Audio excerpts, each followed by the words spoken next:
ಯಾರಿಗೆ ಗೊತ್ತಿತ್ತು ನಾವು ಯಾರು ಮೂವೀಸ್ಗೋಸ್ಕರ ಲೈನಲ್ಲಿ ನಿಂತುಬಿಟ್ಟು ಕ್ರೇಜ್ ಹುಡ್ಸ್ಬಿಟ್ಟು ಜೈಕಾರ ಹಾಕ್ಬಿಟ್ಟು ಹೋಗ್ತಾ ಇದ್ವು, ಇವತ್ತು ಅವ್ರದ್ದೇ ಮೂವೀಸು ಥಿಯೇಟ್ರಲ್ಲಿ 3 ಡಿಜಿಟ್ ಬಿಸ್ನೆಸ್ ಮಾಡೋಕ್ಕೂ ಒದ್ದಾಡ್ತವೆ ಅಂತ. ಬರೀ ಥಿಯೇಟ್ರದ್ದು ಬಿಡಿ, OTT ಮ್ಯೂಸಿಕ್ ರೈಟ್ಸ್ ಸೇರಿಸಿ ಕೂಡ 100 crores ಕ್ರಾಸ್ ಆಗ್ತಾ ಇಲ್ಲ. ಈ ಲಿಸ್ಟಲ್ಲಿ Tier 1 ಹೀರೋಸ್ ಇದ್ದಾರೆ ಅಂತ ಹೇಳೋಕ್ಕೂ ನಮಗೆ ನಾಚಿಕೆ ಆಗಬೇಕು. ಬೇರೆ ಇಂಡಸ್ಟ್ರೀಲಿ Tier 2 ಹೀರೋಸ್ ಬಂದುಬಿಟ್ಟು 100 crores ಕಲೆಕ್ಷನ್ ಇರೋ ಮೂವೀಸ್ ಮಾಡ್ತಾ ಇರಬೇಕಾದ್ರೆ ನಮ್ಮಲ್ಲಿ Tier 1 ಅದರಲ್ಲೂ ಟಾಪ್ 5 ಹೀರೋಸ್ದು ಕಲೆಕ್ಷನ್ಸು ಅಷ್ಟಾಗ್ತಾ ಇಲ್ಲ. ಯಾಕೆ? ನಾನು ನಿಮ್ಮ ಇನ್ಸೇನ್ ಅಧ್ಯಕ್ಷ. ಇವತ್ತು ಅದೇ ವಿಶೇಷ, ಫ್ಲಾಪ್ ಸ್ಟಾರ್ಸ್.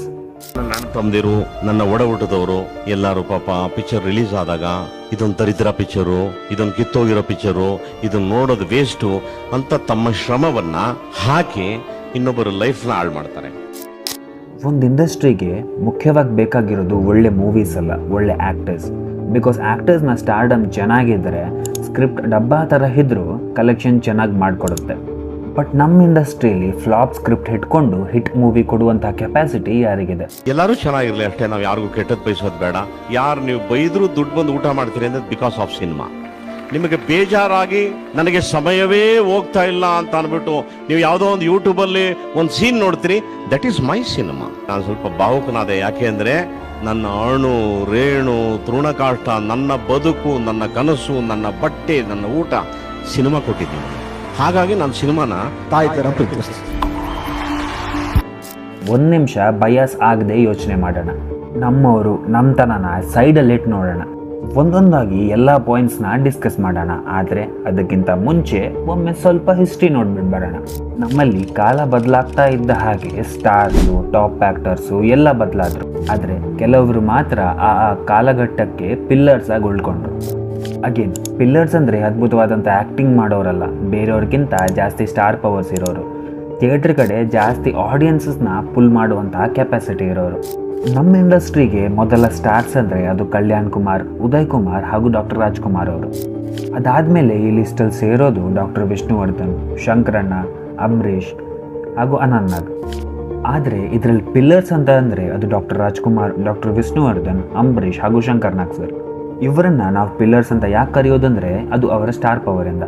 ಒಬ್ಬ ನಟನಿಗೆ ಜಾಸ್ತಿ ಫ್ಯಾನ್ಸ್ ಇದ್ದರೆ ಹಾಗೂ ಅವರ ಮೂವೀಸ್ಗಳು ಜಾಸ್ತಿ ಕಲೆಕ್ಷನ್ ಮಾಡ್ತಾ ಇದ್ದರೆ ನಾವು ಅವರನ್ನು Tier 1 ಹೀರೋಸ್ ಅಂತ ಕರಿತೀವಿ. ಆದರೆ ಯಾವ ಹೀರೋ ಮೂವಿ ಬಂದಾಗ ಫ್ಲಾಪೇ ಆಗಲ್ಲ. ಒಂದು ವೇಳೆ ಫ್ಲಾಪ್ ಆದರೂ ಬೇರೆಯವರ ಹಿಟ್ ಮೂವೀಸ್ಗಿಂತ ಜಾಸ್ತಿ ಕಲೆಕ್ಷನ್ ಮಾಡಿಕೊಡುತ್ತೋ ಯಾವ ಸ್ಟಾರ್ಸು ನಮ್ಮ ಇಂಡಸ್ಟ್ರಿನ ಬೆಳೆಸುವಂಥ ಕೆಲಸದಲ್ಲಿ ಯಶಸ್ವಿ ಆಗಿರ್ತಾರೋ ಅವರನ್ನು ಪಿಲ್ಲರ್ಸ್ ಅಂತ ಕರಿತೀವಿ. ಆ್ಯಂಡ್ ಈ ಪಿಲ್ಲರ್ಸ್ ಕಾನ್ಸೆಪ್ಟು 2 ಜನರೇಷನಲ್ಲಿ ವಿಂಗಡಣೆ ಆಗುತ್ತೆ. ಆಗಲೇ ಹೇಳ್ದಂಗೆ doctor Rajkumar sir, Vishnuvardhan sir, Ambareesh sir ಹಾಗೂ ಶಂಕರಣ್ಣ ಪ್ರೀವಿಯಸ್ ಜನರೇಷನ್ ಪಿಲ್ಲರ್ಸ್. ಆದರೆ Sudeep sir, yes sir, Darshan sir ಹಾಗೂ ಅಪ್ಪು ಸರ್ ಹಾಗೂ ಶಿವಣ್ಣ ಈ ಜನರೇಷನ್ ಪಿಲ್ಲರ್ಸು. ಬಟ್ ಹೇಗೆ ಸಚಿನ್ಗಿಂತ ಒಳ್ಳೆ ರೆಕಾರ್ಡ್ಸು ವಿರಾಟ್ ಕೊಹ್ಲಿ ಹತ್ರ ಇದ್ದರೂ ಕೂಡ ನಾವು ಬೆಸ್ಟ್ ಬ್ಯಾಟ್ಸ್ಮನ್ ಯಾರಂದರೆ ಅದು ಸಚಿನ್ ಅಂತಾನೆ ಹೇಳ್ತೀವೋ, ಹಾಗೆ ನಮ್ಮ ಜನರೇಷನ್ ಪಿಲ್ಲರ್ಸು ಎಷ್ಟೇ ರೆಕಾರ್ಡ್ಸ್ ಮಾಡಿದ್ರೂ ಕೂಡ ಅವರನ್ನು ಪ್ರೀವಿಯಸ್ ಜನರೇಷನ್ ಪಿಲ್ಲರ್ಸ್ ಜೊತೆ ಕಂಪ್ಯಾರಿಸನ್ ಮಾಡೋದು ತಪ್ಪು. ಯಾಕಂದರೆ ರಾಜ್ಕುಮಾರ್ ಅವರು 72 ಬಂಗಾರದ ಮನುಷ್ಯ ಅಂತ ಒಂದು ಪಿಕ್ಚರ್ ಮಾಡ್ತಾರೆ. 13 ಲಕ್ಷ ಬಜೆಟಲ್ಲಿ ತಯಾರಾದಂತಹ ಸಿನಿಮಾ 2.5 ಕೋಟಿ ರೂಪಾಯಿ ಕಲೆಕ್ಷನ್ ಕೂಡ ಮಾಡಿಕೊಡುತ್ತೆ. ಅಗೇನ್ 2.5 ಕೋಟಿ, ಆವಾಗಿಂದ 2.5 ಕೋಟಿ ಅಂದರೆ ಇವಾಗಿನ ಹತ್ತಿರ 100 ಕೋಟಿ ರೂಪಾಯಿ. ಅದಕ್ಕಿಂತ 1 ವರ್ಷ ಮುಂಚೆ ಅಂದರೆ 71 ಕಸ್ತೂರಿ ನಿವಾಸ್ ಅಂತ ಒಂದು ಸಿನಿಮಾ ಮಾಡ್ತಾರೆ. ಅದು ಕೂಡ 3 ಕೋಟಿ ಹತ್ತಿರ ಕಲೆಕ್ಷನ್ ಮಾಡಿಕೊಡುತ್ತೆ. Which is again equal to 100 crores of this time. ಹಾಗೆ ಶಂಕರ್ ಗುರು, ಮಯೂರ, 2 ಕನಸು ಇದೆಲ್ಲನೂ ಹತ್ತಿರ 3-5 ಕೋಟಿ ರೂಪಾಯಿ ಕಲೆಕ್ಷನ್ ಮಾಡುತ್ತೆ. Which is equal to again 100 crores of present collection. Rajkumar ಹೇಗೆ ರಾಜ್ಕುಮಾರ್ನಾಗಿ ಬೆಳೆದ, ಯಾವ ಶಕ್ತಿ ರಾಜ್ಕುಮಾರ್ನ ಈ ಮಟ್ಟಿಗೆ ತಗೊಂಡ್ಬಂದಿರಬಹುದು ಅನ್ನುವಂಥದ್ದು ರಾಜ್ಕುಮಾರ್ನಿಗೂ ಗೊತ್ತಿಲ್ಲ. ಎಲ್ಲ ನೀವು ಕಟ್ಟಿದ ಹೆಸರು, ಎಲ್ಲ ನೀವು ಕೊಟ್ಟ ಆಸ್ತಿ. ಕನ್ಕ್ಲೂಷನಿಗೆ ಬರಬೇಕಂದ್ರೆ ಇವಾಗಿನ ಪ್ರೆಸೆಂಟ್ ಆ್ಯಕ್ಟರ್ಸು 50 ಕೋಟಿ ಸಿನಿಮಾ ಕೊಡೋದಕ್ಕೂ ಒದ್ದಾಡ್ತಿರ್ಬೇಕಾದ್ರೆ ಆ ಟೈಮಲ್ಲಿ ಪ್ರಮೋಷನ್ಸ್ ಇಲ್ಲದೆ, ಸೋಷಿಯಲ್ ಮೀಡಿಯಾ ಇಲ್ಲದೆ, ಇಂಟರ್ನೆಟ್ ಇಲ್ಲದೆ, ಮಲ್ಟಿಪ್ಲೆಕ್ಸ್ ಇಲ್ಲದೆ ಈ ರೇಂಜ್ಗೆ collection ಕೊಡೋದಂದರೆ it's really great.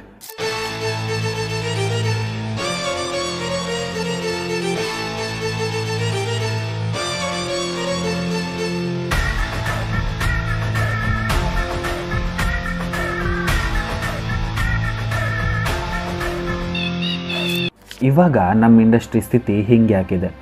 ಸ್ಯಾಚ್ನಿಕ್ website ಪ್ರಕಾರ 2024 ಜನವರಿಯಿಂದ ಇಲ್ಲಿ ತನಕ ನಮ್ಮಲ್ಲಿ ರಿಲೀಸ್ ಆಗಿರೋ ಮೂವೀಸ್ ಎಲ್ಲ ಮಾಡಿದಂತಹ ಕಲೆಕ್ಷನ್ನು 1864 ಕೋಟಿ ರೂಪಾಯಿ.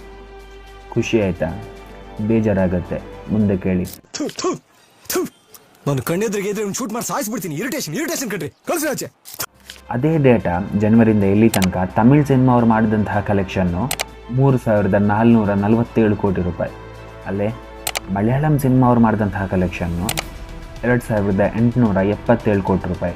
ತೆಲುಗುವಿಂದ 4180 ಕೋಟಿ ರೂಪಾಯಿ. ಹಾಗೆ ಬಾಲಿವುಡ್ಡಿಂದ 5492 ಕೋಟಿ ರೂಪಾಯಿ. ಇವಾಗ ಒಂದು ಕಾಲದಲ್ಲಿ ನಾವು ಕಾಂಪಿಟೇಷನ್ನೇ ಇಲ್ಲದೆ ಇರೋ ಥರ ಓಡಾಡ್ತಾ ಇದ್ವಿ. ಬಟ್ ಇವಾಗ ನಾವೇ ಕಾಂಪಿಟೇಷನಲ್ಲಿ ಇಲ್ಲ ಅನ್ನೋದು ವಿಪರ್ಯಾಸ.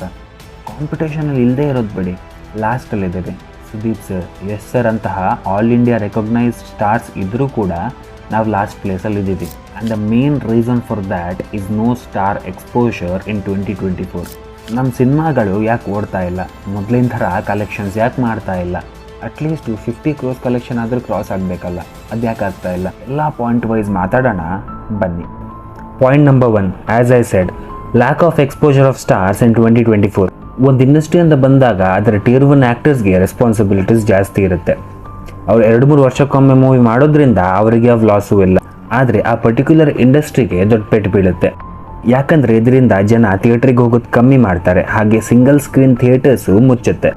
ಆ್ಯಂಡ್ ಮೋಸ್ಟ್ ಇಂಪಾರ್ಟೆಂಟ್ಲಿ ನಮಗೆ ಆ್ಯಸ್ ಅನ್ ಆಡಿಯನ್ಸ್ ಅವರು 3 ವರ್ಷ ಗ್ಯಾಪ್ ಎಲ್ಲ ತಗೊಂಡಾಗ ಅವ್ರ ಜೊತೆ ಇದ್ದಂತಹ ಕನೆಕ್ಷನ್ನು ಮಿಸ್ ಆಗುತ್ತೆ. That's the sole reason why ಬೇರೆ ಲ್ಯಾಂಗ್ವೇಜ್ ಆ್ಯಕ್ಟರ್ಸ್ ಇಲ್ಲಿ ಬಂದುಬಿಟ್ಟು ಕನ್ನಡ ಮೂವೀಸ್ಗಿಂತ ಜಾಸ್ತಿ ಕಲೆಕ್ಷನ್ ಮಾಡಿ ಹೋಗ್ತಾರೆ. ವಿಜಯ್, ಪ್ರಭಾಸು ಇವರೆಲ್ಲ ಇದೇ ಫ್ಯಾಕ್ಟರ್ ಯೂಸ್ ಮಾಡಿಕೊಂಡು ಬೆಂಗಳೂರಲ್ಲಿ ಕನ್ನಡ ಮೂವೀಸ್ಗಿಂತ ಜಾಸ್ತಿ ಕಲೆಕ್ಷನ್ ಮಾಡ್ಕೊಳ್ಳೋದು. ಸುದೀಪ್ ಅವರು ವಿಕ್ರಾಂತ್ ರೋಣ ಆದಮೇಲೆ ಪತ್ತೆ ಇಲ್ಲ. ಯಶ್ ಅವರು KGF 2 ಆದಮೇಲೆ ಎಲ್ಲಿದ್ದಾರಂತ ಯಾರಿಗೂ ಗೊತ್ತಿಲ್ಲ. ದರ್ಶನ್ ಅವರು ಸದ್ಯಕ್ಕೆ ಕೃಷ್ಣ ಜನ್ಮಸ್ಥಳದಲ್ಲಿದ್ದಾರೆ. ಅಪ್ಪು ಅವರು ಇಲ್ಲ. ಶಿವಣ್ಣ ಯಾವಾಗ ಬರ್ತಾರೆ ಯಾವಾಗ ಹೋಗ್ತಾರೆ ಅನ್ನೋದೇ ಗೊತ್ತಾಗಲ್ಲ. ಆ್ಯಂಡ್ ರಕ್ಷಿತ್ ಸರ್,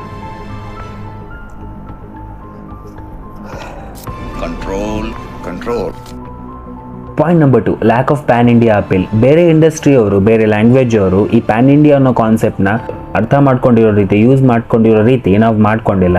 ಅವ್ರವ್ರ ಮರ್ಯಾದೆನ ಹೆಚ್ಚಾಗಿ ಪ್ಯಾನ್ ಇಂಡಿಯಾ ಮೂವೀಸ್ಗಳು ಮಾಡ್ತಾ ಇದ್ರೆ ನಾವು ತೆಗಿಯಕ್ಕೆ ಮಾಡ್ತಾ ಇದ್ದೀವಿ. ಯಾಕಂದರೆ ಅವ್ರ ಕಡೆಯಿಂದ high budget PAN India films ಅಂದರೆ ಕಲ್ಕಿ, ವಿಕ್ರಮ್, ದ ಗೋಟ್ ಲೈಫ್, ಜವಾನ್ ಅಂತಹ ಮೂವೀಸ್ ಬರ್ತಾ ಇದೆ. ಆದರೆ ನಮ್ಮಿಂದ ಮಾರ್ಟಿನ್, ಕಬ್ಜದಂತಹ ಮೂವೀಸು ರಿಲೀಸ್ ಆಗ್ತಾ ಇರೋದು.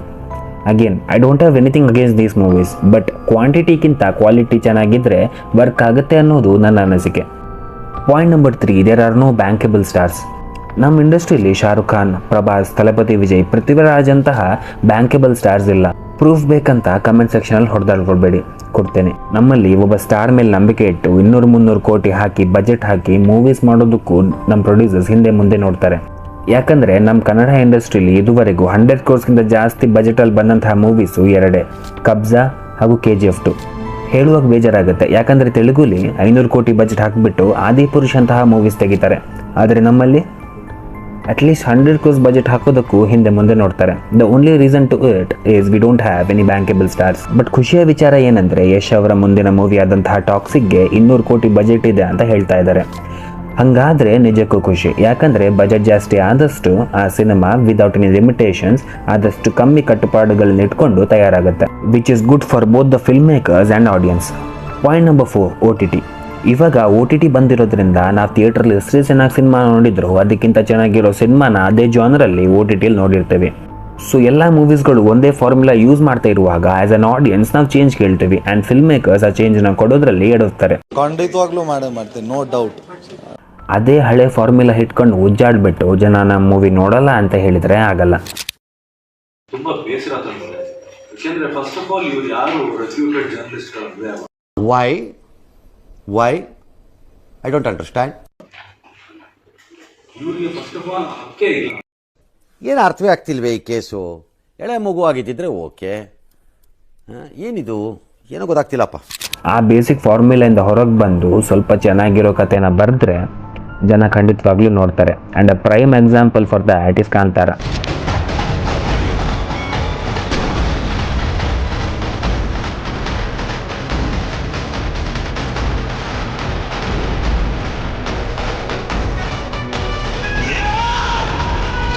ನಮಗಿಲ್ಲಿ ಸಿಗೋದು ನಮ್ಮ 5ನೇ point, and that is lack of creativity. ಒಂದು ಜಾನರ್ನ ಎಕ್ಸ್ಪ್ಲೋರ್ ಮಾಡೋಕ್ಕೆ ತುಂಬ ದಿಕ್ಕುಗಳಿರುತ್ತೆ, ಬಟ್ ನಾವು ಆ ದಿಕ್ಕುಗಳನ್ನ ಎಕ್ಸ್ಪ್ಲೋರ್ ಮಾಡ್ತಾ ಇಲ್ಲ.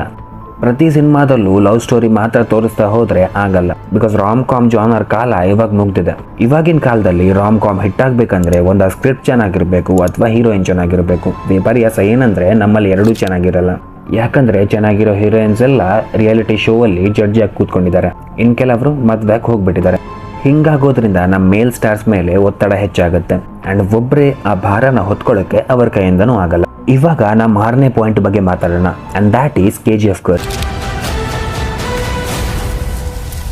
ಪ್ರಪಂಚನೇ ಗೆಲ್ಬಹುದು.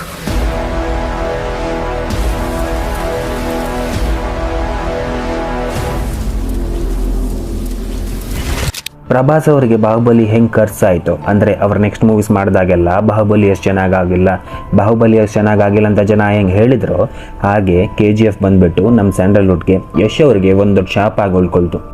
ಯಾಕಂದರೆ ನಾರ್ತಲ್ಲಿ ಸ್ಯಾಂಡಲ್ವುಡ್ಗೆ KGF ಮುಖಾಂತರ ಪರಿಚಯ ಆಗಿದ್ದ ಆಡಿಯನ್ಸಸ್ಗೆ ಎಕ್ಸ್ಪೆಕ್ಟೇಷನ್ಸ್ ನಾರ್ಮಲಿ ಜಾಸ್ತಿನೇ ಇರುತ್ತೆ.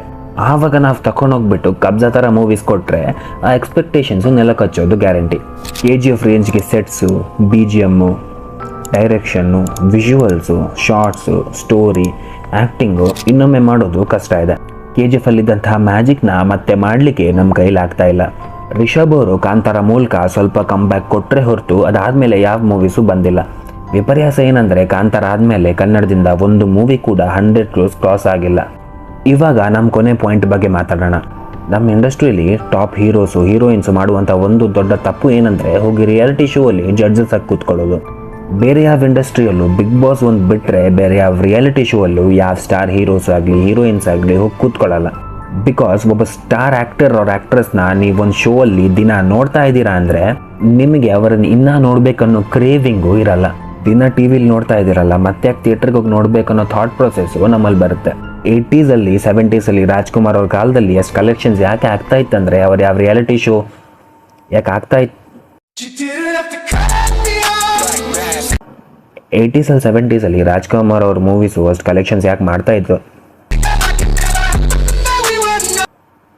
80s and 70s ಅಲ್ಲಿ ರಾಜ್ಕುಮಾರ್ ಅವ್ರ ಮೂವಿ ಅಷ್ಟು ಕಲೆಕ್ಷನ್ ಯಾಕೆ ಮಾಡ್ತಾ ಇದ್ರು. 80s and 70s ಅಲ್ಲಿ ರಾಜ್ಕುಮಾರ್ ಹಾಗೂ ವಿಷ್ಣುವರ್ಧನ್ ಸರ್ ಅವ್ರ ಮೂವೀಸು ಅಷ್ಟು ಕಲೆಕ್ಷನ್ ಯಾಕೆ ಮಾಡ್ತಾ ಇತ್ತು ಅಂದರೆ ಆವಾಗ ರಿಯಾಲಿಟಿ ಶೋಸ್ ಇರಲಿಲ್ಲ. ಜನಗಳಿಗೆ ಸ್ಟಾರ್ ಆಕ್ಸೆಸ್ಸು ತುಂಬ ಕಮ್ಮಿ ಇತ್ತು.